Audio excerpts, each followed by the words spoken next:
नमस्कार समस्त को मोर सारस्वत प्रणाम। मु आज आपण समस्त को रथ यात्रा पर गोटे छोट कविताटे शुणी। मोर कवितार शीर्षक है रथ यात्रा। तुम्हें चारि जुग तुम्हें चारि वेद तुम्हें नाद ब्रह्म तुम्हें ब्रह्मनाद सृष्टि संभव रे तुम्हें सृष्टि संहार रे तुम्हें विश्व प्रलय रे तुम्हें महाप्रलय रे तुम्हें ही अतीत तुम्हें ही वर्तमान तुम्हें ही पुणी भविष्यत जुगे जुगे तुम्हें ही भक्तंकर दास जगन्नाथ।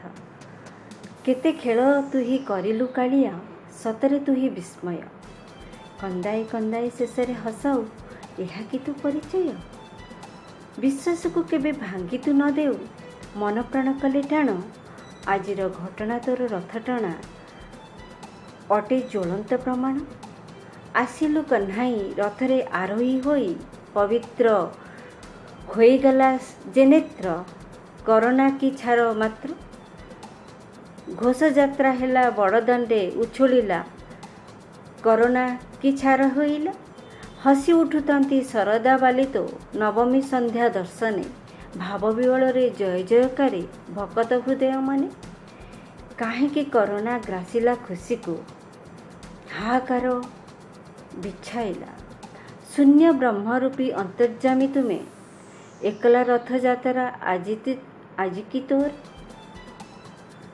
शून्य ब्रह्मरूपी अंतर्जामी तुम्हें एकला रथ यात्रा आज की तोर। जय जगन्नाथ।